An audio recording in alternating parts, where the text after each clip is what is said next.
Welcome to Conversations. I'm Muqtadar Khan, your host, and I have with me today the distinguished diplomat of India, Ambassador Talmiz Ahmad, who has served as ambassador to UAE and has also served as ambassador to Saudi Arabia. He's served in many parts of the world, including in the United States, and he has also served as secretary to the Ministry of External Affairs. So, welcome to Conversation, Ambassador Ahmad. Thank you very much. Thank you for the invitation. So, we will continue to talk about the war we have discussed with Ambassador earlier, India's changing posture towards the Middle East. Today, I want to get back to this. I don't know how to describe this regional war, which seems to be having a global impact. So it is not exactly a world war, but it's a regional war with a world impact. So I wanted to begin by asking the ambassador, can you tell us how do you see this war going? Who is the winners? Are there any winners or losers? It's very difficult to predict because this is like, we don't even know whether this is the first quarter or the fourth quarter of the game. So given the uncertainty of when this war will end, how do you assess what's happening in the US-Israel's war on Iran, Ambassador? When we look at so-called winners and losers, we attempt to look at the war aims of the principal participants. If you look at the war aim as far as Israel is concerned, as of now, Netanyahu has every reason to be satisfied. He has wanted this war on Iran for at least 4 decades, as he has himself said. He was always held back by the Americans, and even the most accommodative American president never was stupid enough to get embroiled in this agenda. He found in Donald Trump the right person, an absolutely imbecilic personality, no gravitas, no intellect, no knowledge of history or politics. He had him at the right place at the right time and was able to use him. So I would say that from his perception, he's doing well. What is his long-term agenda? Murder and mayhem as ends in themselves. He wants conflict. He wants the conflict to go on as much as possible, inflict as much damage as possible on the region. He has also moved on to Lebanon and is pounding Lebanon, and there is no one to stop him. So I would say, as of now, in terms of war aims, Israel would be looking good and feeling good about itself. There will be serious issues later, but we will talk about those as we go along. From the United States, I think it is the principal loser. It started the war with no real war aims, just pandering to the megalomania of the president. He was hoping for a very quick success, and within a few days, he wants to strut on the world stage, and that opportunity has been denied him. But what I'm alarmed about, and seriously alarmed about, is the very low moral character and fiber of the United States president.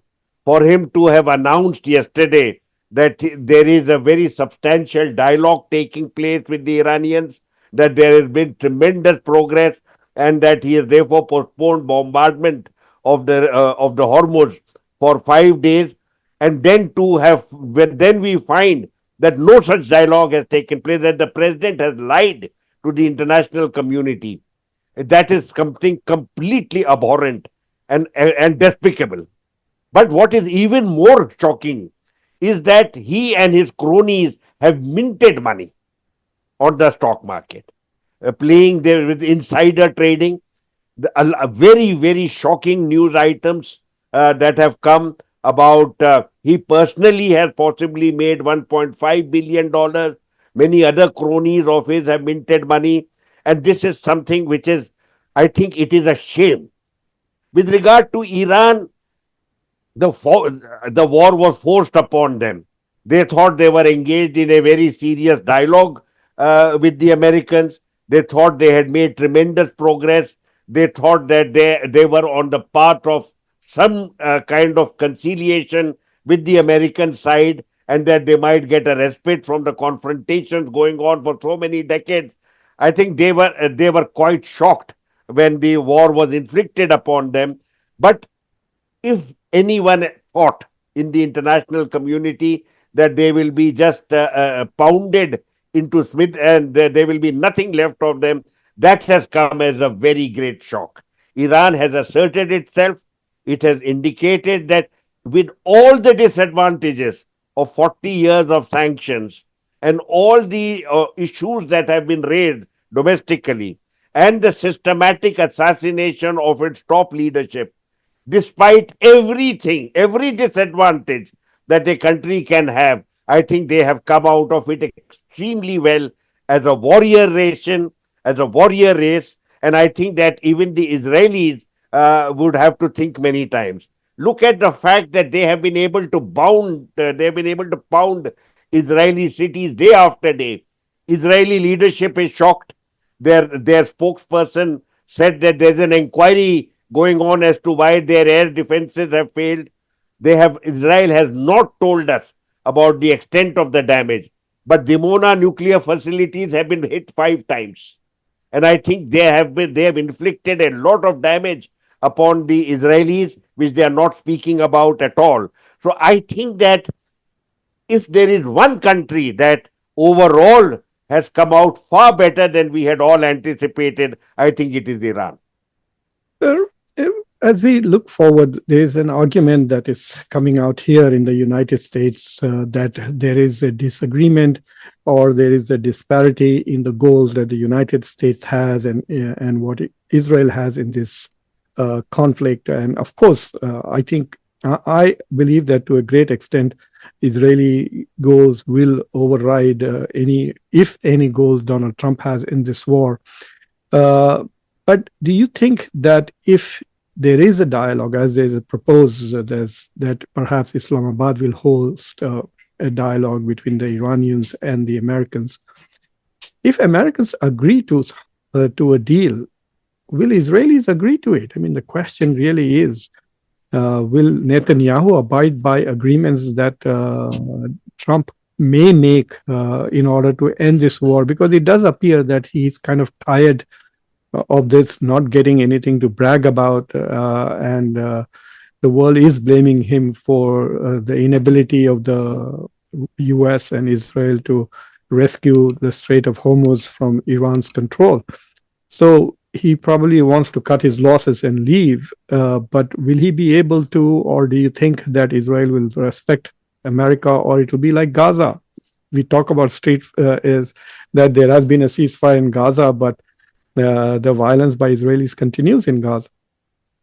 You see, the Israeli side has made it very clear for them, prolonged low intensity conflict is to their benefit, to their advantage. They have no interest whatsoever in addressing the core issue of the region, and that is the Palestine issue.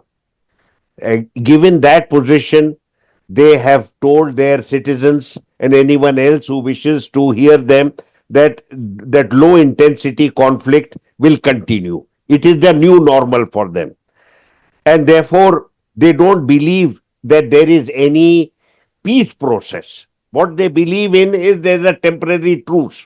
In a set of circumstances, there is a truce. Remember, just 8 months ago, Netanyahu had pulled in the Americans, and there was that pounding of Iran.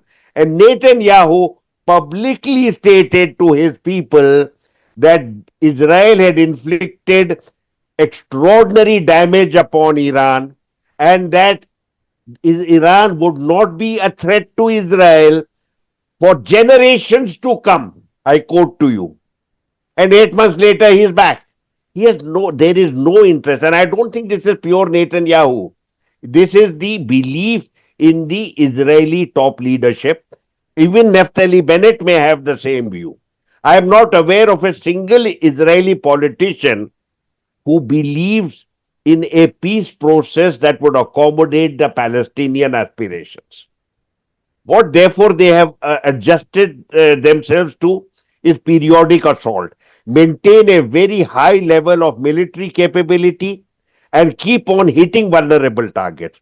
The principal targets that they have are all extraordinarily weak.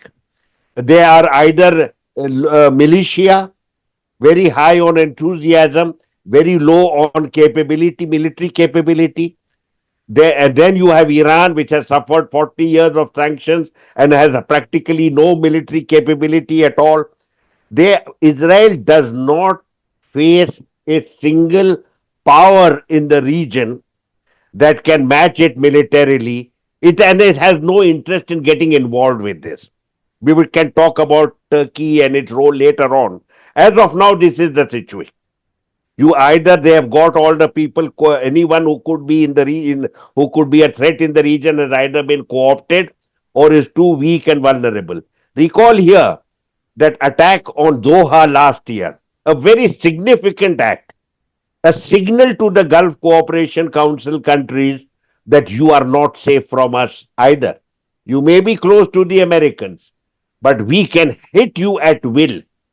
That was a signal given to them. And I hope that signal has been properly understood. So, as of now, I think that Israel will continue. If there is now a kind of, if Donald Trump finally decides to back off in some set of circumstances, then I think Israel will go along with that. Israel has already created a reality on the ground in Lebanon. They are going to remain in South Lebanon for some time to come. And for the rest, they will bide their time, upgrade their energy, their own capabilities at home, and try to see what they can learn from this. But I think that if over the longer period of time, the Israeli position is not sustainable, we can discuss that over a conversation in the in the near future. Ambassador Saab, this is a bit out of the syllabus. I mean, it just occurred to me to ask you, given the fact that you have served at least 3-4 terms in the region as ambassador, is there a strategic community in these Gulf countries where they discuss and debate national security, intelligence? You know, for a long time, there was this argument whether even a large country like India, which has such a professional foreign service, whether they have an a strategic intellectual community where foreign policy issues are discussed. So are these decisions by the Gulf countries made by just a handful of people, or do they have an elite there who discuss foreign policy options, and are they currently debating and discussing whether it was wise to have US bases in their countries? Was it wise to pursue this normalization of Israel without actually seeing any progress on the Palestinian issues? I mean, the whole purpose of that, the Abraham Accords, was to have peace and prosperity, and all they have ended up with is war and misery. You have raised two separate issues, and they are obviously linked.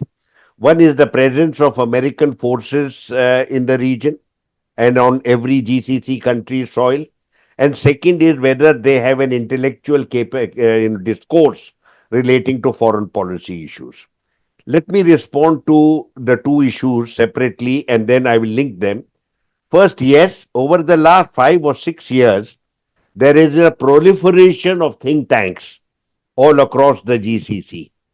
And they are not only they have their own people who are there, they also attract other Arab scholars who come and join them and produce material for them, and they also bring in scholars from third countries.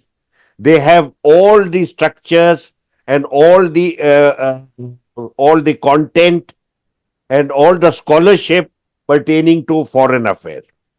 However, it should be noted that the real scholarship doesn't necessarily come in the public domain. Very often, their scholars produce papers that are not that are classified and which are inputs into the thinking at the top leadership. The top leadership is the one that takes all the serious decisions of strategic content and value, which have a bearing on the national interest. And there they are, that is non-transparent as far as the public domain is concerned, but that is the one, but it gets numerous inputs from very diverse sources. Uh, in the public domain, most of the material produced by the various think tanks reflect the broad thinking and interest of the country concerned. But it is really in the non-public documentation that you find genuine advice given to the people concerned, to the top people concerned. Now, coming to the American presence, the American presence goes back about 40 to 50 years.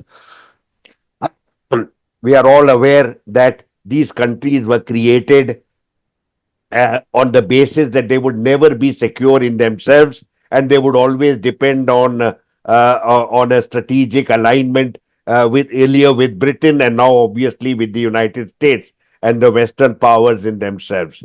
But obviously, over the last 2.5 decades, the GCC countries have realized that they are not necessarily secure in terms of their affiliation with the Americans. It is very self-evident, and scholars like you and I have watched with very self. It is very self-evident to us that this alignment has basically benefited the Americans' interest and not necessarily the interest of the countries concerned. Recall very many times these countries have given advice against a line of action. The Americans have brushed them aside and gone ahead. Very often they have suffered the consequences of American actions that they had been concerned about right at the beginning. Recall here I mean, recall here the attack by the Americans on Iraq in 2003. Every GCC country had advised against it. Every GCC country had said that this whole business of Shia empowerment is going to empower the Iranians more than anyone else. Yet they had no choice but to go along with supporting this completely mindless American initiative and lived with the consequences. What were the consequences? For the first time in Iraq, you had jihad. Abu Musab Zarqawi in the initial stages, and then you had the ogre Oh, of the Islamic State. yeah. Right, and you can multiply this. I don't want to waste your time on. So they know this throughout the first term of the first period of the Trump administration. They realized that the Americans are not for them. Earlier, they had talked about, during the Obama period, they had talked about the pivot to Asia. Obama negotiated the nuclear agreement with Iran without consulting the GCC or taking their interests into account. Then, during the Trump period, they saw numerous attacks upon their facilities and capabilities and interests and assets, and the Americans did nothing about it. At that time, they realized that they need to broaden their engagements.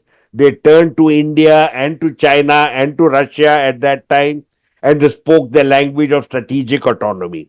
However, they are not yet the alternative security structure has not yet been thought through and has they are not yet been put in place. This architecture will have to wait. It will have to wait for the end of the conflict.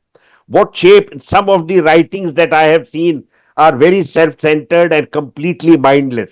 And they basically say the GCC going back to the earlier, some have even talked about the Middle East security arrangement where the Gulf countries would go with Egypt and Israel and the United States. With deep respect, I point out this war was not initiated by Iran. It was initiated by the United States and Israel. On numerous occasions, the United States and Israel have shown no interest in or sensitivity towards GCC security interests. The GCC will have to think out of the box. The old structures and patterns and commitments will not hold. And I can discuss with you what that could be as Sure. we have time. But as of now, I'm simply saying to you the think tanks are not good for this. I'm going to say this very frankly. I'm myself affiliated with some of the think tanks and have very high regard for the people there. But in a scenario where the principal decision making is done non transparently and at a very high level, think tanks are not the answer. Think tanks very often merely reflect what the thinking is of the country in the public domain. If there are some of them who put up papers to the top leadership that think out of the box, that we will have to see once this crisis is done. As of now, we are getting very, there are some of the noises or some of the sounds that are coming from certain sources in different Gulf countries indicating a degree of anger. One of the top leaders, a prominent leader who has actually criticized the ineffectiveness of the Arab countries in coming to the assistance of some of the Gulf countries that have been attacked. But he would have known better than all of us. There is no Arab institution, whether it is the GCC or it is the Arab League or even the Islamic organization conference, I mean Oh, organization I for see. Yeah. Islamic. None of them has any capacity whatsoever to make a difference in any period of crisis. To put it very mildly, all of them are effective. They are ineffective and indeed pathetic. This is the scenario even with regard to the Security Council. Why should we insult only our neighborhood? Even the Security Council is totally pathetic today. The Yeah. world order is in chaos and anarchy. The United States system, political order is in chaos. And we have talked about this, and I expressed some of my anger at the beginning. Can you imagine the United States president taking his country and the international community for a ride in such crude terms, such fake and falsity? I think we have reached a low. Even the language he's using is quite shocking. He's sometimes saying we are doing this as an excursion or we are doing this for fun. We are going to bomb them. We will Absolutely. continue. I We don't will. want to get more angry, Professor. I understand. But one thing that has come out from this, which is very interesting, is what is happening with the Strait of Hormuz and its criticality. People have been talking about it. I have ran simulations where my undergraduate students playing Iran have immediately shut down Strait of Hormuz in any crisis. So it was not unexpected. There was no surprise. The only people who seem to be surprised by this is the Department of War in the United States. Everyone else would have predicted that this is what Iran is going to do. But in the long run, there seems to be some interesting developments about the future of the Strait of Hormuz. One thing that I strongly believe is that there will be a attempt by many countries to reduce the bottleneck with regards to Strait of Hormuz, which means that perhaps 4 or 5 years from now, it may not be as important because there will be bypasses invested in, like Saudi Arabia has one pipeline which is designed to go around, and the UAE, I think, also has one. But that will become another major step in the terms of de-risking the supply chain. But Iran is also talking about essentially charging a toll for ships that go through the Strait of Hormuz, and they're comparing it to the Suez Canal. Do you think that is actually something practical? Is it possible? Even Trump said something very surprising. He says that in the future, the Strait of Hormuz will be jointly managed by the US and Iran, apparently. I don't know. Maybe he's still dreaming of With deep installing. respect, with deep respect to the American president, I am just not able to to take anything that he takes seriously. I don't take it seriously. I don't believe he's in control of his rhetoric. I don't think he even fully understands what he's talking about. These are all idiotic remarks. You remember earlier he said, when there is a selection of the Iranian leader, I have to be consulted. Yeah. In fact, I will nominate in each. So let's not. I will. I don't want to Belabor yeah. reduce the high level No, of our I think conversation. I think someone must have made that comment, and he kind of just Yeah, pops yeah. out of But his let me head. talk Yeah. about the Hormuz. Let us see. The world has choke points. All of us academics have written about choke points. We've written academic papers about choke points. We Right. have said that the choke point is a fair weather arrangement. It becomes a serious challenge to national security when there is conflict. All the choke points, whether it was the Houthis who closed the Bab al Mandeb and forced ships to go around the Cape of Good Hope, or the war of 1973 that closed the Suez Canal for 6 years. or the Malacca dilemma that the Chinese have been talking about for so many years. As of now, it is open, but the Chinese have said for the last 25 years that they face a serious challenge at Malacca and are looking at alternative ways to get energy and other products to their country. So Hormuz is just one of them. It is one of the choke points. In the Indian Ocean, you have Hormuz, Bab el Mandeb, Suez, and Malacca. So you have four of the major choke points in the Right. Yeah. Indian Ocean. Yeah. Exactly. So yes, countries will do what they have to do. As of now, you and I know that Asia will depend on hydrocarbons from the Gulf. Hydrocarbons from the Gulf overwhelmingly use Hormuz. The pipelines that Saudi Arabia has constructed from Jubail to Yanbu takes a certain amount of oil, but not all of it.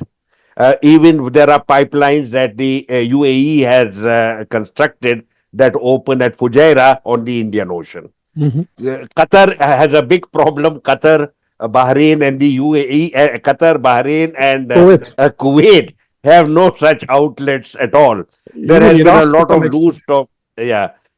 Even Iraq also, but Iraq Yeah. can use a land thing. Yeah. The pipelines don't necessarily work, and the one from Kurdistan is not working. It gets opened and closed from time to time.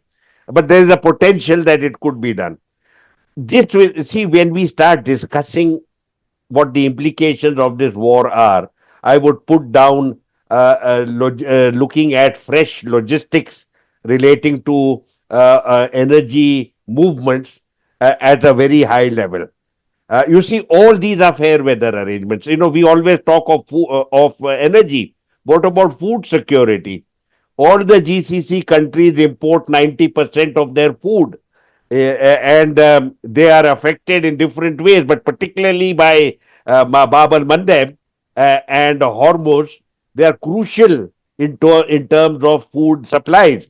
Remember when Qatar went through the siege Yeah. for nearly 3 years, and they had no food coming to them directly. They had to get it from Oman and from Iran and from Turkey, and at Yes. very high cost. Some of the food had to be airlifted in the early stages. So yes, we have the reality of choke points, and it happens that four of them are in the Indian Ocean, and that all of them are in areas of big power and middle power contentions. And various alternative arrangements will be made. No arrangement will be perfect. Because do recall that the Saudi pipeline comes into the Red Sea, and nobody is going to tell me that that's a great alternative to have, because the No, Red Sea it does. Yeah. itself can It be does. closed. The Yeah. Saudis have been, there is a lot of literature that says that the Saudis are looking for access to the Indian Ocean directly. Though Saudi Arabia occupies two-thirds of the Arabian Peninsula, it has no outlet on the Indian Ocean. Yeah. Therefore, it's been looking for a pipeline corridor, particularly through the province of Mala, which is at the Oman border, to have a corridor so that it will have an outlet coming out into the Indian Ocean directly.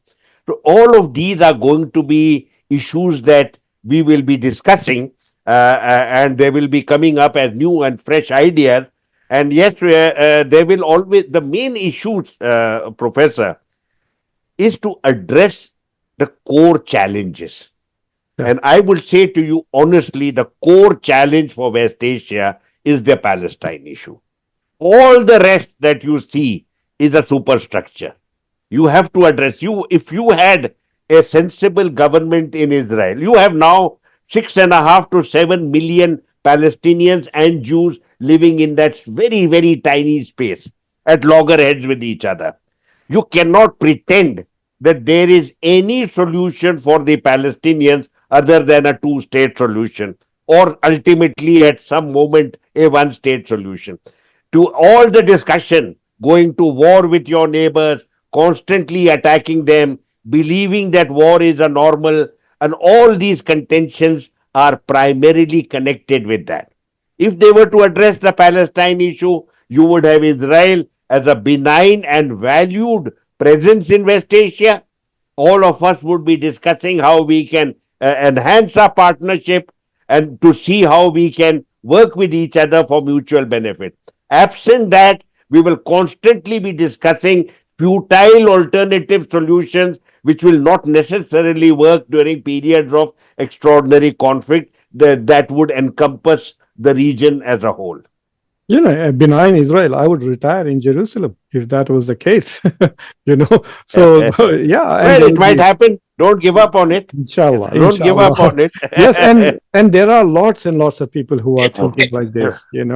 I want to also look at this. I don't know whether you had you're traveling at the moment, but I wonder whether you saw Prime Minister Modi's speech to the Rajya Sabha, in which he briefly talked about West Asia without. I mean, he's talking about West Asia as if Israel and America don't exist, but what was to me interesting is that I once did a show a few years ago. It was a sarcastic show for Dr. Jaishankar, saying, "Let me introduce a word to Dr. Jaishankar, which he perhaps has never heard of, called shuttle diplomacy." And the point I was trying to make was that, look, India has such high credibility and so much soft power, both in Iran as well as Israel, in Russia as well as in the West. So India could have become a major vehicle for building trust between these and mediating on behalf of this. But India chose not to play the role of a mediator, and I find it very perplexing. And now to see that there is a possibility that Pakistan is going to step up and play that role, with Islamabad being the venue for a dialogue where J.D. Vance might meet with the Speaker of the Iranian Parliament. Do you think that this is a major blind spot in Indian foreign policy, that it does not leverage its goodwill in nearly most of the world to actually become a peacemaker?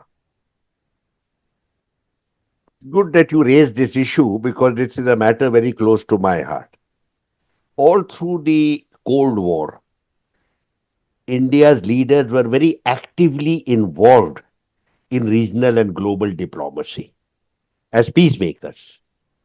And then once the Cold War was over, we just sort of gave up on all of this and became, as I have said many times, bilateral and transactional insofar as our engagements on the diplomatic stage were concerned.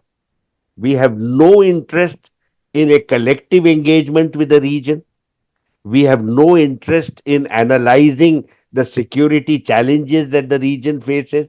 And we certainly have no interest whatsoever in actively working towards addressing, ameliorating, and doing and bringing peace and stability to regions, even those that are extremely important for us. Look at West Asia. People like me and a few others for at least 15 years have been agitating in writing through academic papers and seminars that India should be actively involved in promoting peace and stability in the region, not necessarily on its own, but with other Asian countries.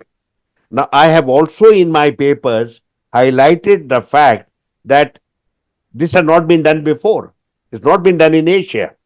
Till recently, the Western countries dominated global discourse and never allowed anyone else to play any role. But ever since the Americans discredited themselves as security providers, I thought that the space was available for us. And a few of us, my colleagues and I, started writing papers discussing them as to how we could work towards promoting peace in the region. Separate, and we, in fact, put together a list of countries: China, Japan, Korea, and India. We said that first, these countries, Asian countries, have no experience whatsoever in working with each other. Secondly, they have no experience in working with each other to promote peace and stability anywhere. But, and we wrote papers about how this could be done. My last attempt was actually a very detailed approach, picking up on writings which had emerged about how Westphalia, the ideas of the Peace of Westphalia, could be applied in West Asia. And I wrote a very detailed paper on this subject, elaborating, and I shared my paper with Brendan Sims, and he was very impressed that there was, because in their book they had ended that we do not know who can play this role, and he had completely left out Asia. And when I gave him my paper, he apologized. He said, I'm sorry that I was too West centric. I criticized him and his colleagues as West centric. I said, you completely forgot that it is Asia that has the substantial relationship and concern with regard to West Asian stability. And you didn't even mention that we could play a role. So he then asked me in detail that what has India done so far? How did they react to your paper, etc. I said, nobody even read my paper, much less react to it. Let me say this, that we are losing it. Because now what has happened is in the 15 years when nothing has happened from the Indian side, China has stepped up its game. You know, China, when I first approached China, and this would be 2012, 2013, at Cambridge, when the Gulf scholars meet at the Gulf Research meeting, and there was this scholar from China, a very senior person, who was also the president of the Middle East Scholars Association in China. And so he said that he has 1,000 members, 1,000 scholars in China dealing with West Asia. And I told him, look, why don't we work together? We will first get to know each other through a track 2 dialogue, expand it into a track 1.5 dialogue, start writing papers as to how we could address these issues. We had at that time the Arab Spring uprisings, a lot of turmoil in the region. Saudi Arabia had turned against Iran, and there was a lot of discussion about a regional conflagration. And I had said at that time the regional conflagration hurts all of us, something like what is happening these days. It will hurt all of us. It's our energy security, it's our trade, investment, and joint ventures, and the safety of our people. All of these issues were put down in great detail. Chinese had similar interests and concerns as well. But he said one thing which is very important at that time, 15 years ago. He said, Ambassador, I hear you. I'm interested in what you have said, but we would like India to take the lead. You've been in this region for 5,000 years. We've been here for about a decade. You know, we don't know the history, we don't know the culture, we don't know the language, we don't know the religion. You're familiar with you take the lead and we will back you and support you. So this is, I'm telling you, since then, China has built up a lot of expertise with regard to West Asia. Every major university in China has a center for West Asian studies, and very many of their scholars are actually doing MA and PhD in the prominent universities the world over, including a lot of them are now located in the Gulf. So China is playing this role, but China can't do it on its own. Sure. China must have a broader support base from Asia. And I would say to you, India, China, Japan, Korea, this could be a very positive fallout of this horrible crisis that we are living through, which has harmed so many people. 72,000 dead in Palestine, another 1,000 dead in the West Bank, 1,000 dead in Lebanon, another 1,000, 1,500 or whatever you in Iran. This is not acceptable. And it has harmed us. The Westerners have one advantage over us. If things don't go their way, particularly Americans, they pack their bags and leave, as they have done repeatedly, whether Sure. it was Vietnam or Afghanistan or Iraq. They leave damage behind. We can't leave. This is our region. We belong here.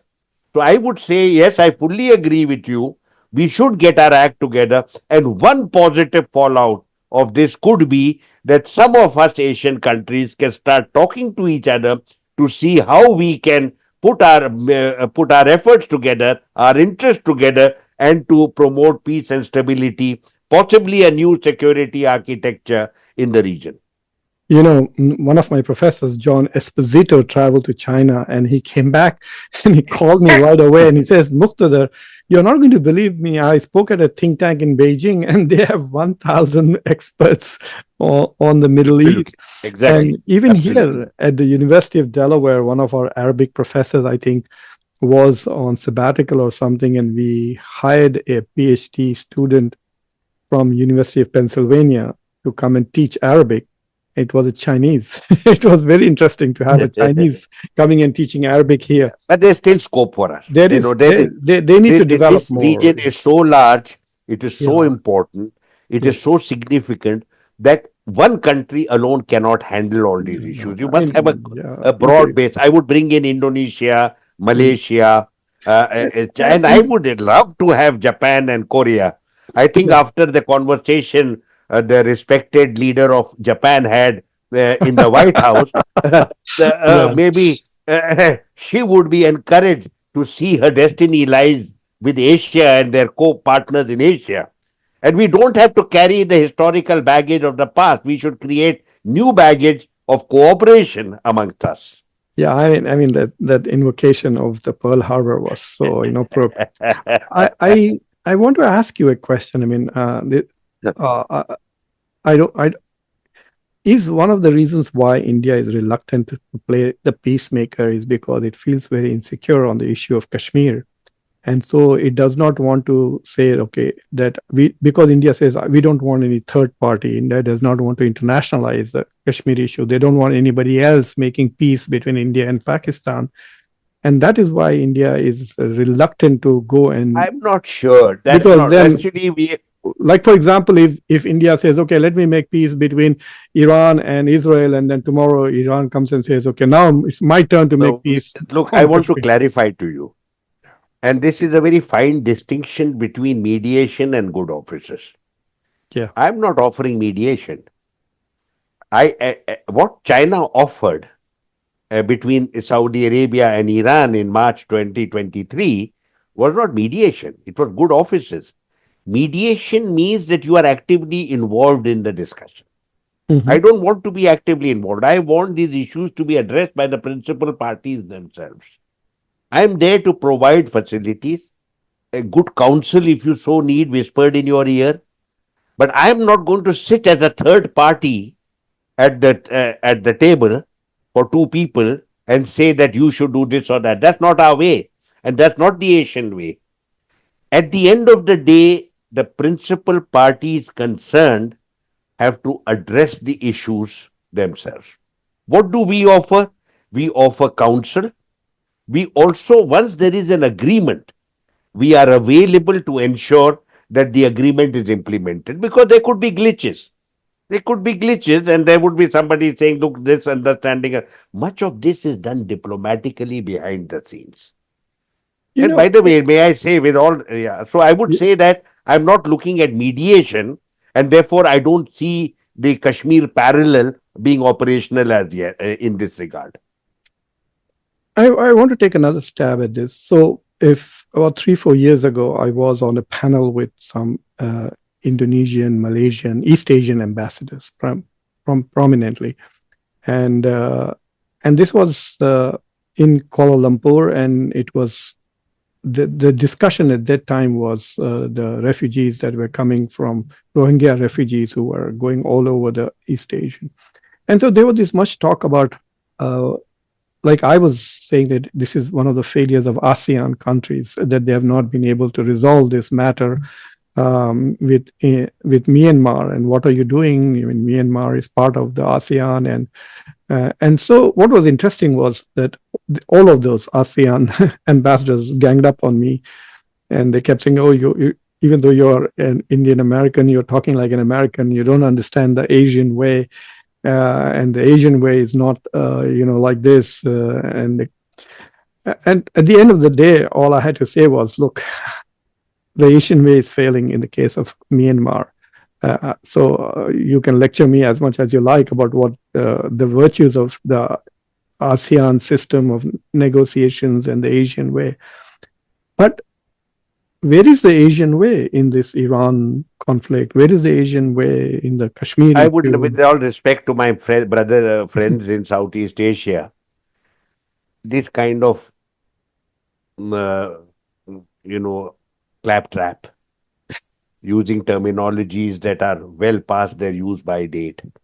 We are living in a world which is a completely new challenge for us. There is Yeah. no such thing as the Asian way. There is no such thing as Asian human rights. I'm going to say to you that the one thing we should learn from this war is that we have to come up with fresh ideas and fresh ways of doing things. India is among them. I mean, how many times am I going to sit in front of you and express anguish that my country is doing nothing? My country should be actively involved. I agree with you, we have a millennia old relationship with the region. There is very deep understanding and respect for us. When we have a long cultural background which has inculcated in us very deep values, and yet we seem to be floundering. What happened to those cultural values that should give us sense of understanding, moderation, accommodation, and promote us not with arrogance, but encourage us to promote peace and stability? I think that once this horrible conflict is done, the one positive thing that may come out of it, two of them, in fact, I'm going to say to you. Number one, the United States is thoroughly discredited, with the American president seeking to make profit, for personal profit, for himself and his cronies and families out of a horrendous war, is something I think the American, they are used to so much rotten conduct from their political leaders. I think they will have to come forward now and speak up. Number two, Israel has had a free ride for far too long, entirely due to the Americans. First, the Jewish lobby, then the Christian evangelists, and then there is this person. When both have backed off, you have Donald Trump in the White House. As Donald Trump discredits himself, I think he has discredited Netanyahu. Netanyahu's great success has been he does not allow anyone to say anything about his conduct because it is deemed to be anti Semitic. I think there will be a post anti Semitic syndrome. Already literature has emerged. Look at the remarks that Tucker Carlson has made. The person we thought he's from the far right, he's the one who held his own with the editor of The Economist and put her in her place firmly. He has Mm. raised issues which should have been raised much earlier, that what is this business of Israel's right to exist? Who has challenged this right to exist? My problem is the opposite, that Israel will not let anyone else exist. It will I mean, not this let is, the Palestinians exist. They have also occupied territories in Lebanon. They can go and wreak havoc anywhere they wish. Murder and mayhem has ended in themselves. That should be the issue that will be discussed. So I you would know, say I that agree.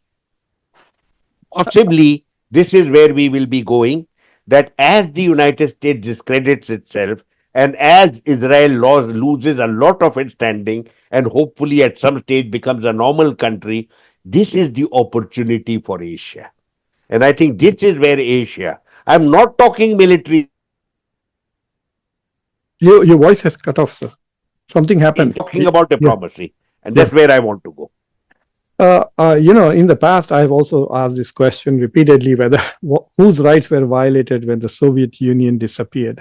Did the Soviet Union have a right to exist? This idea that countries have a right to exist is kind of ridiculous. As The he idea, answered, I mean, I'm sorry, I'm quoting Mr. yeah, Carlson. but He yeah, said every country has a right to exist, exactly. Every country has but as they have much to right to. risk. Yes, yes. Yes, but it was an interesting. I mean, he has mainstreamed this thing, which would have a year ago been considered fringe and anti-Semitic, and he's being accused of being anti-Semitic. It is quite possible that even the U.S. government may take legal action against him.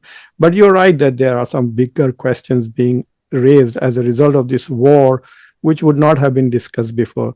So, Ambassador Talmiz Ahmad Saab, thank you very much for joining conversations. As usual, you're very candid and very thought-provoking and brilliant and my viewers just love listening to you. And please have a safe Kind of. trip back, Thank you very much. and have a Thank safe you, trip back to Professor. India. Thank you for your invitation. Thank I you very wish much. you all the best. Thank you. Thank you.